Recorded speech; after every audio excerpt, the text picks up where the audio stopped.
नमस्कार विद्यार्थी मित्रांनो, मी खेमचंद्र पाटील आपलं सर्वांचं स्वागत करतो। आज आपण कंबाईनचा जो 4 फेब्रुवारी रोजी पेपर झाला त्या पेपर मधील आपण गणित आणि बुद्धिमत्ता या विषयासाठी जे 20 प्रश्न विचारले गेले होते त्या 20 प्रश्नांवर आज चर्चा करणार आहोत। आपण याच्यामधला ए संच आपण घेतलेला आहे आणि 2024 ची ही परीक्षा होती, पण ती 4 फेब्रुवारी 2025 रोजी घेतली गेली। चला तर मग आपण सुरुवात करू। हा 81 नंबरचा प्रश्न आहे सेट ए मधला। बघा, प्रश्न थोडासा लांबलचक आहे, गुंतागुंतीचा। आपण त्याला वाचून प्रश्न कसा सॉल्व्ह केला जाईल लवकर त्याच्यावर आपण फोकस करू। स्थानक ए पासून काही प्रवाशांसह रेल्वे गाडी सुटते। बी स्थानकावर 50% प्रवासी उतरतात आणि 25 नवीन चढतायत। सी स्थानकावर रेल्वे गाडीतील उपस्थित असलेल्या 40% प्रवासी उतरतात व 40 प्रवासी नवीन चढतायत। तर रेल्वे गाडीत आता उपस्थित प्रवाशांची संख्या ए स्थानकावर चढलेल्या प्रवाशांच्या 40% आहे। बघा, ह्या सर्व गोष्टी फार महत्त्वाच्या आहेत। ओके, तर आपल्याला विचारलंय बी स्थानकावर किती प्रवासी उतरले असं आपल्याला विचारलंय। आता बघा, हा प्रश्न जर तुम्हाला सॉल्व्ह करायचा असेल तर हा प्रश्न तुम्हाला पर्यायांच्या मदतीने सॉल्व्ह करावा लागेल आणि पुन्हा थोडीशी समय सूचकता तुम्हाला वापरावी लागेल। या ठिकाणी बी स्थानकावर 50% प्रवासी उतरतायत आणि 25% प्रवासी नंतर पुन्हा चढतायत आणि मग नंतर जे प्रवासी बी मध्ये होते त्याच्या 40% प्रवासी उतरतायत। म्हणून मी असा पर्याय निवडतो की ज्याच्यामध्ये 25 मिळवल्यानंतर एक पूर्ण संख्या मला मिळेल। 100 पूर्ण म्हणजे 100च्या पटीमध्ये वगैरे अशी संख्या मिळेल। तर तो पर्याय मला 275 असा दिसतोय। म्हणजे बघा, बी स्थानकावर मी असं मानलं की 275 प्रवासी उतरतायत, म्हणजे 275 प्रवासी त्याच्यामध्ये शिल्लक राहतात। 50% उतरतायत म्हणजे जेवढे उतरले तेवढे शिल्लक राहिले, म्हणजे एवढे उतरले आणि पुन्हा 25% प्रवासी फक्त 25 प्रवासी बसलेत। म्हणजे बघा, आता बी मध्ये 300 प्रवासी, बी मधून जेव्हा गाडी सुटली बी स्थानकावरून त्यावेळेस 300 प्रवासी असले पाहिजे। आता बघा, बी स्थानकावर जर 275 उतरलेत तर ए स्थानकावर किती असले पाहिजे विद्यार्थी मित्रांनो? 550, कारण 550च्या 50% बी वर उतरतायत। आता सी वर काय होतंय बघा, सी वर 300च्या 40%, 300च्या 40% जर तुम्ही काढले तर ते 120 प्रवासी उतरतायत। म्हणजे आपल्याला या ठिकाणी आता काय करावं लागेल, 300 वजा 120 म्हणजे किती प्रवासी राहिले आता? 180। त्याच्यामध्ये पुन्हा 40 चढले तर याच्यात 40 ऍड करा, किती उत्तर आलं तुमचं? 220। आता ही किंमत म्हणजे हे 220 550च्या 40% आहेत का? कारण आपल्याला तेच दिले बघा, आता रेल्वे स्थानकावर उपस्थित असलेल्या रेल्वे गाडीत उपस्थित असलेल्या प्रवाशांची संख्या ए वर चढलेल्या प्रवाशांच्या 40%। तर 550च्या बरोबर 40%, बघा 550च्या 40% जर मी काढलं, 550च्या 40% म्हणजे 550 गुणिले 40 भागिले 100 हे बरोबर 220 येतंय आणि हा पण आकडा 220 आहे। म्हणजे तुमचं उत्तर पर्याय क्रमांक 3च असायला पाहिजे। तर या ठिकाणी थोडीशी प्रॅक्टिस तुम्हाला नक्की लागेल, कसा अंदाज बांधता येईल पर्यायांचा ते पण करणं महत्वाचं आहे। चला पुढच्या प्रश्नावर आपण जाऊया। बघा, पुढचा प्रश्न हा अल्जेब्रिक एक्सपान्शन वरचा होता। आता याच्यासाठी कुठलं अल्जेब्रिक एक्सपान्शन तुम्हाला वापरता येणार होतं बघा, या ठिकाणी अल्जेब्रिक एक्सपान्शन आपण वापरूया ए चा वर्ग वजा बी चा वर्ग बरोबर ए अधिक बी आणि दुसऱ्या कंसामध्ये ए वजा बी। हे लहानपणापासून आपण शिकत आलो विद्यार्थी मित्रांनो। या उदाहरणामध्ये मी ए म्हणजे 3.49 पकडतो आणि बी म्हणजे 0.51 पकडतो। ओके, तर मग हा जर आपल्याला सॉल्व्ह करायचा असेल तर याला कन्वर्ट करा। बघा, हा ए तुमचा आणि हा बी आहे, तर काय भेटलं आपल्याला? ए वर्ग वजा बी वर्ग छेदस्थानी ए वजा बी। मग मी अंशाला असं लिहू का विद्यार्थी मित्रांनो? ए अधिक बी आणि दुसऱ्या कंसामध्ये ए वजा बी, छेदस्थानी तुमचा ए वजा बी आहे। आता बघा, अंशातला आणि छेदातला ए वजा बी कॅन्सल होऊन गेला, शेवटी काय राहिलं तुमचं? ए अधिक बी। ए ची किंमत तुम्ही घेतलेली आहे 3.49 आणि बी ची किंमत आहे तुमची 0.51। दोघांची बेरीज केली तर किती येते? 4। तुमचं या प्रश्नाचं उत्तर पर्याय क्रमांक 1 येणार आहे। आता हा प्रश्न मागच्या तुलनेमध्ये थोडासा सोपा होता आणि कमी वेळ घेणारा होता, इथं आपण वेळ वाचवू शकतो। चला पुढचा प्रश्न आपण सॉल्व्ह करूया। पुढचा प्रश्न पुन्हा हा शेकडेवारीवरचा आहे। मागचा पण पहिलाच प्रश्न शेकडेवारीवरचा, तिसरा प्रश्न पण शेकडेवारीवरचा आहे। बघा काय म्हणतोय, समीर एकूण 360 रुपयाला काही सफरचंद त्याने खरेदी केले. किती सफरचंद खरेदी केले आपल्याला माहिती नाहीये. जर प्रत्येक सफरचंदावर आता त्याला 3 रुपये सूट मिळाली, 3 रुपये कमी होत आहेत, तर त्याला 25% अधिक सफरचंद मिळतात. 25% म्हणजे काय होतो, अपूर्णांक म्हणजे 1/4. सुरुवातीच्या सफरचंदांच्या 1/4 सफरचंद त्याला जास्त मिळत आहेत. तर समीरने मुळात किती सफरचंद खरेदी केले? पहिल्यांदा तर मी अशा पर्यायाच्या सोबत जाणार आहे की ज्याला 4ने पूर्ण भाग जाईल. 4ने पूर्ण भाग जाईल. आता 30ला काही 4ने पूर्ण भाग जात नाही, म्हणून 30 हा पर्याय तुमचा गेला. कारण की बघा, त्याला मूळ सफरचंदांच्या 25% सफरचंद जास्त भेटत आहे. 30च्या 1/4 निघणं शक्य नाही, दशांश अपूर्णांकामध्ये निघेल, म्हणून तो पर्याय गेला. चला आपण पर्यायांच्या मदतीने करू. आपण पर्याय क्रमांक 1 घेऊ. म्हणजे त्याला काही सफरचंद म्हणजे किती सफरचंद खरेदी केले? 24 सफरचंद खरेदी केले असं आपण समजू. तर आपल्याला एका सफरचंदाची किंमत आपल्याला काढता येईल. एका सफरचंदाची किंमत काढण्यासाठी त्याने किती रुपये खर्च केले? तर 360 भागीला 24 करा, भाग देऊन टाका, हे तुम्हाला 15 रुपये मिळेल. एका सफरचंदाची किंमत 15 रुपये. आता कमी झालेली किंमत किती करता येईल बघा. कमी झालेली किंमत, आणि मनातल्या मनात तुम्ही पण करा, कमी झालेली किंमत 3 रुपयाने किंमत कमी होते, म्हणजे 15 मधून 3 गेले म्हणजे किती उरले? 12 रुपये. आता किती झाले? 12 रुपये झाले. आता किती सफरचंद मिळतील बघा त्याला? 12 रुपये प्रमाणे 360 रुपयामध्ये त्याला 360 भागीला 12 म्हणजे 30 सफरचंद मिळाले. आता बघा, आपल्याला सिच्युएशन मॅच होते का बघा. सुरुवातीला त्याला 24 भेटत होते, आता किती भेटत आहेत? 30, म्हणजे 6 सफरचंद जास्त भेटले. ओके, 24च्या 25% जर तुम्ही काढले, 24च्या 25% जर काढले तर बरोबर 6 येतात. म्हणजे तुमचं उत्तर पर्याय क्रमांक 1 हा बरोबर आहे. तर अशा पद्धतीने आपल्याला पर्यायांच्या मदतीने प्रश्न सॉल्व्ह करायचे असतात. हा मुद्दा तुम्ही लक्षात घ्या आणि तशा पद्धतीने तुम्ही प्रॅक्टिस करा. पुढचा प्रश्न बघा, खूप सुंदर आहे आणि आपल्या बॅचेस मध्ये देखील या प्रश्नांच्या बाबतीमध्ये चर्चा केली जाते. कमी वेळात तुम्ही हा प्रश्न सॉल्व्ह करू शकता. बघा, 150 व 500 या संख्यांमधील किती संख्यांना 11ने निशेष भाग जातो? 11ने निशेष भाग म्हणजे 150ला पण 11ने आपण भागू आणि 500ला देखील 11ने आपण भागू. भाग देऊन टाका आणि फक्त भागाकाराचा विचार करा. भागाकार किती येते त्याचा विचार करा. ओके, 11 × 11, खाली उरले 4, 11 × 3 33, 11 × 4 44, खाली किती उरतील? 6, 11 × 5 55. या दोघं भागाकारांमधली वजाबाकी म्हणजे तुम्हाला अपेक्षित असलेल्या संख्यांची संख्या. म्हणजे 150 ते 500 मध्ये एकूण 32 संख्या अशा असतील की ज्यांना 11ने निशेष भाग जाणार आहे. ओके, ठीक आहे, गुड. नाव जर मला असं विचारलं असतं की 150 ते 500 मध्ये 13ने भाग जाणाऱ्या संख्या, तर मी तर 13ने भाग दिला असता आणि फक्त भागाकाराचा विचार केला असता. बाकी काय उरते आपला त्याचा विचार करायचा नाहीये. पुढचा प्रश्न बघा, हा एक वर्तुळालेख तुम्हाला दिलेला आहे आणि खूप सुंदर प्रश्न, डाटा इंटरप्रिटेशनचा हा प्रश्न बघा. या प्रश्नामध्ये असं म्हटलं जात आहे की पूर्ण कुटुंबाचं मासिक उत्पन्न हे 40,000 रुपये. आता बघा, वर्तुळ मध्याने वर्तुळाशी केलेला कोन हा 360 अंशाचा आहे आणि हे 360 अंश म्हणजे 40,000 रुपये होत आहेत बघा. आता आपल्याला काय विचारलंय? कुटुंबाचं घर भाडं, किराणा माल आणि प्रवास खर्च. किराणा माल, घर भाडं आणि प्रवास खर्च बेरीज करून घ्यायची बघा. 90 अधिक 110 200, 200 अधिक 70, 270 अंशाचं किती किंमत असेल? Question mark. काय करूया आपण इथं? Cross multiplication. सो प्रश्नचिन्ह बरोबर 40,000 गुणिला 270 भागीला 360. ओके, भाग देऊन टाका. 0 0 कॅन्सल, 9 चौक 36, 9 त्रिक 27. 4ने भाग दिल्यानंतर इथं 10,000 येणार आहे. 10,000 गुणिला 3 म्हणजे तुमचं उत्तर हे 30,000 येणार आहे. सुंदर प्रश्न होता, सोपा होता. ओके, पुढचा प्रश्न बघा. आपल्याला पुन्हा नफ्या तोट्यावरचा हा प्रश्न आहे. अ ने एक वस्तू ब ला 10% नफ्याने विकली. मी नेहमी सांगतो की नफ्या तोट्यावरचे प्रश्न सॉल्व्ह करत असताना बेस व्हॅल्यू 100 घ्या. आता बघा, व्यवहार अ आणि ब यांच्यामध्ये झालाय. समजा अ कडे ती किंमत 100 रुपयाला होती, एक वस्तू 100 रुपयाला होती, त्याने 10% नफ्याने त्याला विकली, म्हणजे त्याने 110 रुपयाला विकली, 10 रुपये मिळाले त्याला.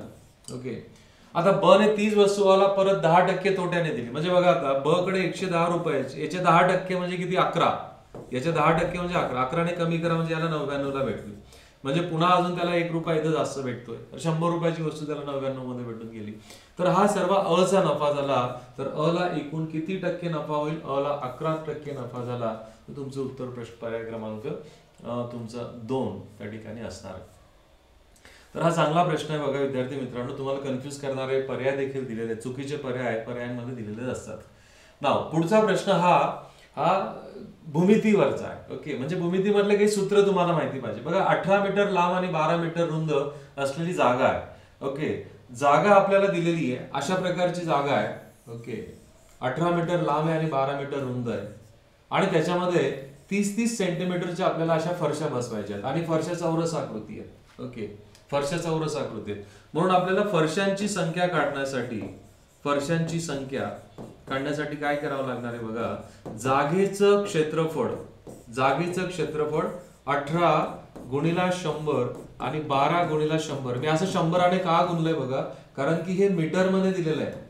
हे कशात दिलंय? मीटर मध्ये दिलंय. आणि जी फरशी बसवायची त्याचं एकक तुमचं सेंटीमीटर मध्ये आहे. आणि सर्वांना माहिती आहे तुम्हाला विद्यार्थी मित्रांनो, 100 सेंटीमीटर म्हणजे 1 मीटर होतो. तर मग आपण त्या ठिकाणी रूपांतर करून घेतलं भागीला. चौरसाकृती फरशी, चौरसाचं क्षेत्रफळ बाजू गुणिला बाजू. चला संक्षिप्त रूप द्या. हे 2 0 कॅन्सल झाले. 3 1 3 3 6 18 3 1 3 3 2 6. सो 2 गुणिला 12 किती झाले? 24 आणि 24 गुणिला 100. तर 2400 फरशा आपल्याला या ठिकाणी लागणार आहे. तुमचं उत्तर पर्याय क्रमांक 3 असेल. खूप सुंदर प्रश्न होता, सोपा प्रश्न या ठिकाणी हा होता. पुढचा प्रश्न बघा, हा आगगाडीवरचा प्रश्न आहे. प्रश्न काय म्हणतोय बघा. तासी 80 किलोमीटर वेगाने एक आगगाडी 700 मीटर लांबीचा प्लॅटफॉर्म 72 सेकंदामध्ये पार करते, तर प्लॅटफॉर्मची लांबी किती? आता बघा, जेव्हा आगगाडी प्लॅटफॉर्मला पार करते तेव्हा अंतर L अधिक X बरोबर वेग गुणिला वेळ असं काढलं जातं. ओके, मग L म्हणजे काय? L म्हणजे आगगाडीची लांबी. X म्हणजे काय? ज्याला ती पार करते, प्लॅटफॉर्म असेल, पूल असेल किंवा बोगदा असेल. आता बघा, टाकू आपण किमती. 700 मीटर लांबीची तुमची आगगाडी आहे. बोगद्याची प्लॅटफॉर्मची लांबी किती आहे माहिती नाही. वेग तुम्हाला किलोमीटर प्रति तासामध्ये दिलेला आहे आणि तुमचे हे दोघं एकक हे मीटर आणि सेकंदामध्ये, तर याचं किलोमीटर प्रति तासाचं मीटर प्रति सेकंदात रूपांतर करावं लागेल. 518 ने गुणावं लागेल. वेळ तुमची 72 आहे. संक्षिप्त रूप द्या. 18 1 18 18 चौक 72 4 5 20 20 गुणिला 80 म्हणजे किती झाले? 1600. सो 700 अधिक x बरोबर 1600, म्हणून x बरोबर 1600 वजा 700 म्हणजे तुमचं उत्तर विद्यार्थी मित्रांनो 900 मीटर यायला पाहिजे. पर्याय क्रमांक 2 या प्रश्नाचं उत्तर आहे. खूप साधे बघा. पहिलाच प्रश्न थोडासा तुम्हाला असा भास देणारा होता की हे गणित आणि बुद्धिमत्तेचे प्रश्न कठीण आहेत, पण नंतर जसं जसं आपण पुढे जातोय तसं तसं प्रश्नांची डिफिकल्टी लेवल ही कमी झालेली आपल्याला दिसते. पुढचा प्रश्न बघा. हा प्रश्न पण खूप सुंदर आहे. भूषण एक काम 80 दिवसामध्ये पूर्ण करतो, परंतु 10 दिवसानंतर तो काम करून तो निघून गेला आणि उर्वरित काम नीरजने 35 दिवसामध्ये पूर्ण केलं, तर नीरज एकटाच ते काम किती दिवसात पूर्ण करेल? आता बघा, भूषण हा एक काम 80 दिवसामध्ये पूर्ण करतो, तर मी असं मानून घेतो की त्याला 80 टेबल बनवायचे होते. 80 टेबल. आता 80 टेबल तो 80 दिवसात बनवतोय, म्हणजे एका दिवसात त्याने किती टेबल बनवले असतील विद्यार्थी मित्रांनो? एका दिवसात तो 1 टेबल बनवतोय. तर असं त्याने किती दिवस काम केलं? 10 दिवस. म्हणजे 10 दिवसामध्ये त्याने 10 टेबल बनवले. 10 दिवसात त्याने 10 टेबल बनवले. म्हणजे 80 टेबल करायचे होते त्याला, त्याच्यातले 10 टेबल त्याने बनवले, म्हणजे 70 टेबलचं काम उर्वरित होतं. तेव्हा तो काम सोडून गेला. आता हे 70 टेबलचं काम, ओके, 70 टेबलचं काम नीरजने किती दिवसात पूर्ण केलंय? 35 दिवसात. याच्यावरून तुम्हाला नीरजची क्षमता तुम्हाला समजते की नीरज एका दिवसात तो 2 टेबल बनवतो. किती सोपं आहे बघा. एका दिवसात तो 2 टेबल बनवतोय. बस, प्रॉब्लेम तुमचा सॉल्व्ह झाला. आता आपल्याला विचारलं की तेच काम एकटा नीरज किती करेल. म्हणजे 80 टेबलचं जर त्याला काम दिलं असतं, बाबा तू 80 टेबल कर, तर 80 टेबलचं काम नीरजने 40 दिवसात पूर्ण केलं असतं, कारण त्याची क्षमता एका दिवशी 2 टेबल बनवण्याची आहे. म्हणून तुमचं उत्तर पर्याय क्रमांक 4 असणार आहे. खूप सुंदर आणि सोपा. या पद्धतीवर आपण बरंच काम आपल्या बॅचेस मध्ये करून घेतो. ओके, चला पुढचा प्रश्न बघा. हा वयवारीवरचा आहे.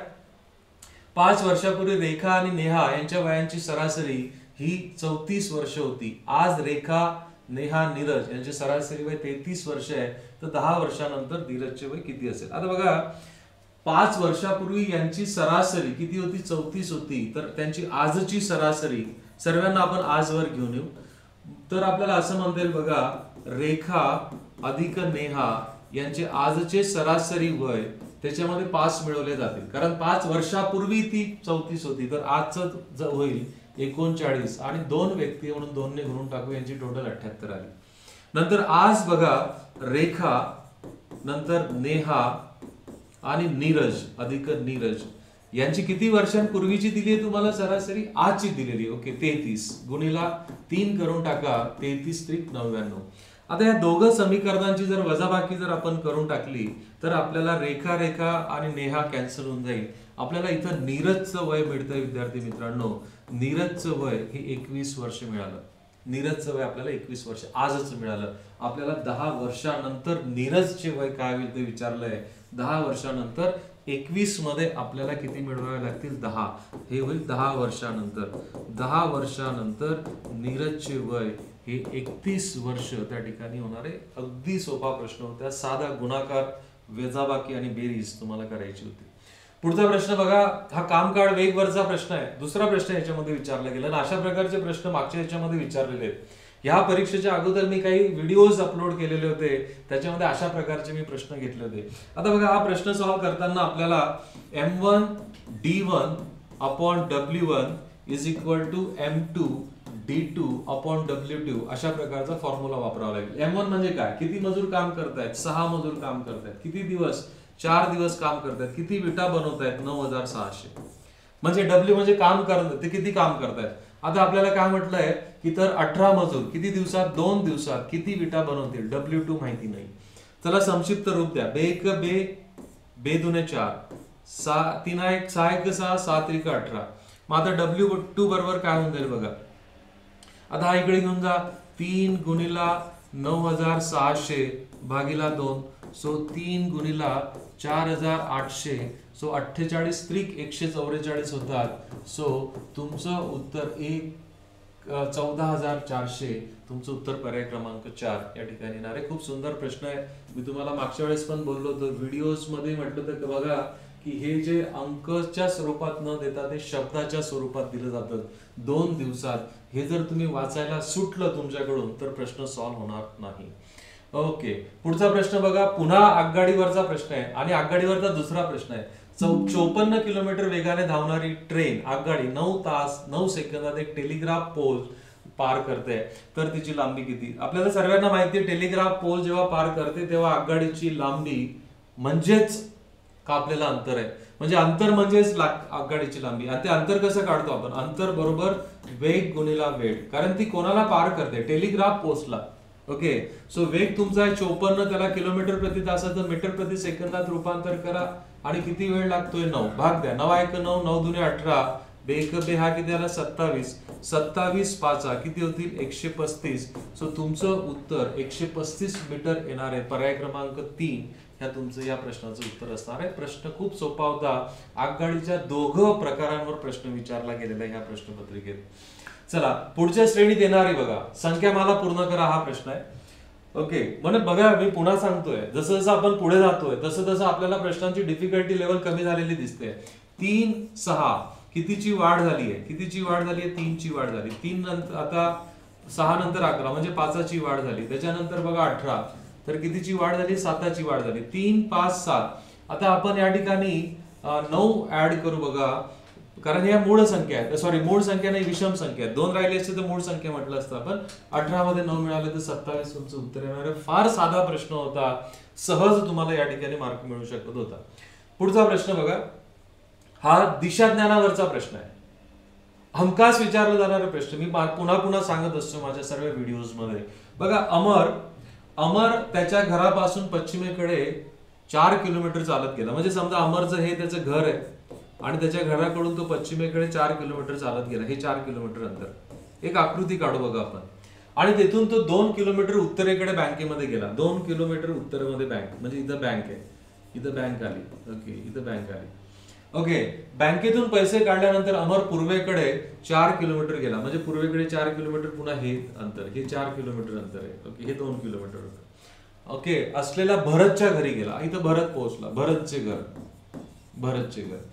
ओके, तर आता आपल्याला विचारलंय तर त्यांच्यातलं अंतर किती, जर मी जोडून घेतलं, हे तुमचं अमरचं घर होतं, हे अमरचं घर आणि हे भरतचं घर, जर तुम्ही बघितलं तर हे अंतर किती आहे, 2 आहे. अगदी सोपा विद्यार्थी मित्रांनो, पोलीस भरतीच्या लेवलचा हा प्रश्न आहे. मागचे दोघं संख्या मालिकेवरचा पण आणि हा पण प्रश्न अगदी सोपा होता, सहज मार्क मिळून आला. आता बघा, हा सिलॉलिझम तर्क वर्णमानावरचा प्रश्न, हा पण प्रश्न सोपा आहे बघा. ओके, प्रश्नासाठी आकृती काढू आपण. बघा, सर्व मोगरा शेवंती म्हणजे काय करू आपण, मोगराचा वर्तुळ हा पूर्णपणे कशामध्ये चालला जाईल, शेवंतीमध्ये चालला जाईल. हा शेवंतीमध्ये गेला. नंतर सर्व शेवंती काय फुले आहेत, सर्व शेवंती फुले आहेत. तर तुमची अशी आकृती आली बघा, सर्व शेवंती फुले. मग बघा, आता पहिलं काय म्हणतोय, सर्व फुले मोगरा आहेत का, सर्व फुले मोगरा आहेत का, नाही, कारण फुलांचा वर्तुळ मोगऱ्यामध्ये आहे का, नाहीये, गेला हा. सर्व फुले शेवंती आहेत, सर्व फुले शेवंती आहेत, हा पण नाहीये, म्हणून तुमचं उत्तर अ व ब दोन्ही चुकीचे आहेत. सर्व फुले शेवंती असेल तर फुलांचा वर्तुळ हा शेवंतीमध्ये असायला पाहिजे होता, पण तसं दिसत नाहीये, तर दोघं निष्कर्ष या ठिकाणी सत्य नाही. हा प्रश्न बघा, आपल्याला इथं त्रिकोण मोजायचा आणि या त्रिकोण मोजण्यासाठी एक सिंपल ट्रिक मी तुम्हाला सांगतो. ह्या आकृतीचे मी असे भाग करतो बघा. या आकृतीचे जर मी असे भाग केले, हा 1 भाग, हा 2 भाग, 3 आणि 4, हा 1 भाग, 2, 3 आणि 4. ओके, पहिल्यांदा या भागातले किती होतील बघ. या समजा तुमची आकृती अशी आहे, अशी तुमची आकृती, तर इथं त्रिकोण मोजण्यासाठी काय करायचे, या किती भागांमध्ये डिवाइड झालाय, किती भागांमध्ये डिवाइड झालाय, 1 2 3 4 5 6, त्याची दुप्पट करा, 6 दुने 12, म्हणजे इथं 12 त्या ठिकाणी त्रिकोण असणार आहे. आता बघा, इथं 12, इथं 12, इथं 12 आणि इथं 12, 1 2 3 4 5 6, इथं 12 12 12, 12 चौक किती झाले, 48. म्हणजे 48 तुमचं उत्तर यायलाच पाहिजे आणि 48 पेक्षा अजून जास्त होणार आहे. 48 उत्तर जर देत नसाल तर तुमचे कॅन्सल झाले. तर 48 हे आहेतच. पुन्हा बघा, हे जे जेवढे डॉट्स आहेत ह्या त्रिकोण ज्याच्याने जोडले गेले ते डॉट्स त्याच्यामध्ये ऍड करा. किती झाले बघा, 1 2 3 4 5 6, याच्यामध्ये पुन्हा 6 ऍड होतील, तर किती झाले, 54. कारण बघा, हे असं का म्हणतो मी, असा एक त्रिकोण तयार होतोय बघा, हा एक त्रिकोण तयार होतोय, हा एक त्रिकोण तयार होतोय, आणि हा नंतर अजून हा बदलला तर बघा, हा एक असा पण झाला, एक असा पण झाला. ओके, नंतर ही रेषा आल्यामुळे पुन्हा अजून त्रिकोण तयार झाले बघा, हा एक तयार होतो, हा एक तयार होतो, हा एक तयार होतो, इकडचे 3, हे खालचे 3, असे त्रिकोण जर तुम्ही मोजले तर 60 त्रिकोण तुमचे येणार. तुमचं उत्तर पर्याय क्रमांक 2 असणार आहे. पुढचा प्रश्न बघा, हा प्रश्न तुम्हाला गणितीय क्रियावरचा आहे, म्हणजे यामध्ये बोडमासचा रूल वापरायचा आहे. आता हे समीकरण आपल्याला सॉल्व्ह करायचं आहे. हे समीकरण आपल्याला सॉल्व्ह करताना आपल्याला पहिल्यांदा क्रिया बदलून घ्यायच्या आहेत. 15 वजा 3 अधिक 10 गुणिला 5 भागिला 5. पहिल्यांदा मी ह्या सूचनेप्रमाणे बदलून घेतो. वजाबाकीला काय म्हटलं जातं बघा, वजाबाकी म्हणजे गुणाकार म्हटलं जाते. वजाबाकी म्हणजे गुणाकार. बेरीज म्हणजे काय म्हटलं जाते, वजाबाकी. गुणाकार म्हणजे भागाकार म्हटलं जातंय आणि भागाकार म्हणजे बेरीज म्हटलं जातंय. ओके, आता हे समीकरण आपल्याला बोर्डमासच्या नियमाप्रमाणे सॉल्व्ह करायचंय. चला करून टाकू आपण. गुणाकार करून टाका, 45 भागाकार करा, वजा 2 अधिक 5. ओके, सो दिस इज किती झाले बघा, 45 वजा 2 तुमचे झाले 43. 43 अधिक 5 तुमचं पूर्ण उत्तर या ठिकाणी 48 येणारे पर्याय क्रमांक 3. तर अगदी बघा, शेवटी आपण जसं जातोय तसं प्रश्नांची डिफिकल्टी लेवल कमी होते. ओके, चला आता आपण जवळपास शेवटच्या प्रश्नावर आलो आहे. सांकेतिक भाषेवरचा हा प्रश्न बघा. सांकेतिक भाषेवर आता बघा, ब्रेक थ्रू हा खूप मोठा शब्द तुम्हाला देऊन टाकलाय. खूप जेव्हा शब्द मोठा दिला असेल तेव्हा थोडंसं बघा, याच्यामधलेच अक्षर कुठेतरी तुम्हाला इथं वापरलेले दिसत आहेत. आता बघा, या ठिकाणी जर मी हा शब्द इथं लिहिला, तर या शब्दांमध्येच त्या ठिकाणी कोड तयार झालाय, ब्रेक थ्रू. आणि इथं कोड लिहिताना बघा, EAOU, ओके, नंतर HRBRGHKT. ओके, आता बघा या ठिकाणी थोडंसं ऑब्झर्वेशन करा. हा तुमचा EA, नंतर हा बघा OU. ओके, मग आता आपला जर इथं जर आपण दुसऱ्या क्रमांकाचा घेतला म्हणजे आपलं उत्तर ST ने सुरू व्हायला पाहिजे आणि ST ने सुरू व्हायला पाहिजे आणि दुसरा TI असायला पाहिजे. STTI. STTI मला इथं दिसत नाहीये, मला इथं दिसत नाहीये. STTI इथं पण मला तो दिसत नाहीये. STTI. सो गेलं तुमचं उत्तर पर्याय क्रमांक 3. अशा प्रकारे सॉल्व्ह करा. आता पुढे बघा, हा इथं काय आलाय तुमचा OU येऊन गेला. नंतर HR, हा HR आलाय. म्हणजे आता मला काय असायला पाहिजे, BU यायला पाहिजे. बघा तुम्ही विचार करा, इलिमिनेशन पद्धत ही इतकी चांगली पद्धत असते प्रश्न सॉल्व्ह करण्याची, खूप सारा वेळ तुम्ही त्या ठिकाणी वाचवू शकतात. आणि अशा प्रकारच्या सर्व मेथड्स आपल्या बॅचेसमध्ये आपण डिस्कस करत असतो. चला बघा, नेहमी सांगतो मी, बघा संख्यामाला, दिशा ज्ञान, गणितीय क्रिया, नंतर नाते संबंध डेफिनेट विचारले जाणारे प्रश्न बघा. आणि हे आपल्यासाठी एक गेम चेंजर असू शकतात. म्हणजे एक 5-10 प्रश्न सांकेतिक भाषा, 5-10 प्रश्न तर आपले सहज होतात त्याच्यामध्ये. ओके, रोहन रामूचा मुलगा आहे. आता बघा, रोहन हा कोणाचा मुलगा आहे, रामूचा मुलगा आहे. हा रामू, ओके, रामूचा मुलगा आहे म्हणून आपण त्याला स्क्वेअर बॉक्स मध्ये टाकून देऊ. ओके, मी इंक चेंज करतो. सो रामूचा मुलगा कोण आहे, रोहन आहे. पुढची पिढी दाखवायची म्हणून आपण खालचा एरो दाखवू. रामूच्या बाबांनी रोहनला शाळेत घेतले. ओके, रामूच्या बाबांनी, आणि ते सचिन काकांच्या घरी गेले. ते सचिन काकांच्या घरी गेले. ओके, म्हणजे नक्की सचिन हा रामूचा भाऊ असेल. पुढे, सचिनची पत्नी रोहनच्या आईची बहीण आहे. रोहनची आई, रोहनची इथं आई आहे, रोहनची आई. ओके, ही रोहनची आई आहे. आणि ती सचिनची पत्नी, ही जी पण पत्नी आहे ती रोहनची आई, दोघं बहिणी आहेत. सचिनच्या पत्नीचे रोहनच्या वडिलांशी नाते काय, सचिनच्या पत्नीचे, म्हणजे ही सचिनची पत्नी आहे, तर रोहनचे वडील रामू यांच्याशी नातं काय येणार आहे, सचिनच्या पत्नीचे वडिलांशी नातं काय, म्हणजे हिच्याशी नातं काय, तर उत्तर काय येणार आहे तुमचं, मेहुणी तुमचं उत्तर येणार आहे. बहीण उत्तर येणार नाही, मुलगी उत्तर येणार नाही, सासू पण येणार नाही. जनरेशन चेंज आहेत म्हणून तुमचं उत्तर बघा, what is the relation of Sachin's wife with Rohan. Okay, तर मेहुणी हे उत्तर करेक्ट आहे. उगाच गुंतागुंत केलेली आहे. शेवटच्या प्रश्नाकडे आपण आलोय विद्यार्थी मित्रांनो. खूप सुंदर पद्धतीने हे अनालिसिस सुरू आहे. 20 प्रश्न आपल्याला ह्या परीक्षेमधले पूर्णपणे आपल्याला गेट पास देऊ शकतात मेन्स, म्हणून याच्यावर फोकस करा. ओके, या ठिकाणी एक पझल आहे, पझल तुम्हाला दिलंय आणि त्या पझल मध्ये आपल्याला काय विचारलं त्याच्यावर आपण फोकस करूया. ओके, पझलवर आपण फोकस करू. पझल मध्ये बघा काय म्हटलं गेलंय. पझल मध्ये काय म्हणतायत की 6 विद्यार्थी यांचं गणित आणि बुद्धिमत्ता, गणित. ओके, हे आपण पुसून घेऊ, चला ठीक आहे, काय हरकत नाही. गणित आणि विज्ञान यांचं आपल्याला या ठिकाणी मार्क्स दिलेले, त्यांचं रँकिंग त्यांनी लावलेली आहे. आणि आपल्याला विचारलं काय त्याच्यावर फोकस करा, विज्ञानात कोणी सर्वात जास्त गुण मिळाले. म्हणजे जरी गणित आणि विज्ञान यांची तुलना दिली असेल तरी आपल्याला फोकस कोणावर करायचा, विज्ञानावर करायचा.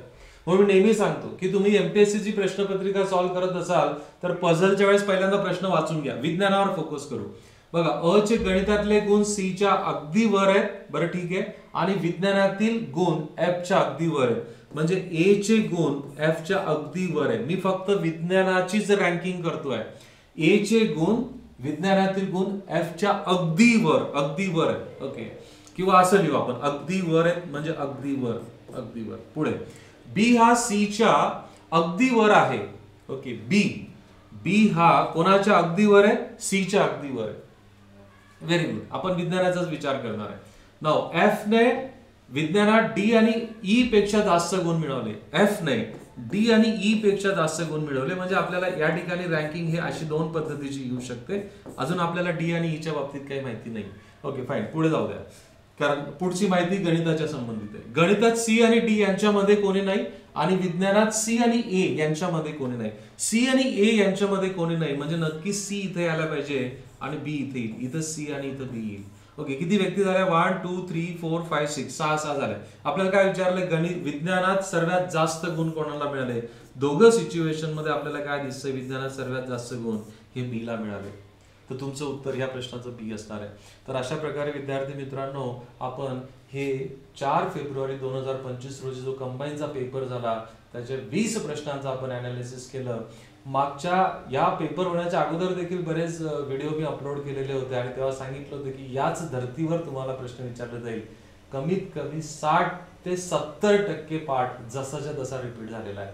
तेवढा जरी तुम्ही केला म्हणजे बघा 20च्या 70% काढले तर 14 मार्क होतात आणि 14 मार्क टॉपर मधल्या टॉपर विद्यार्थ्यांना मिळतात. ओके, आय होप की तुम्हाला हे समजलं असेल. Thank you very much. Bye bye. Happy learning.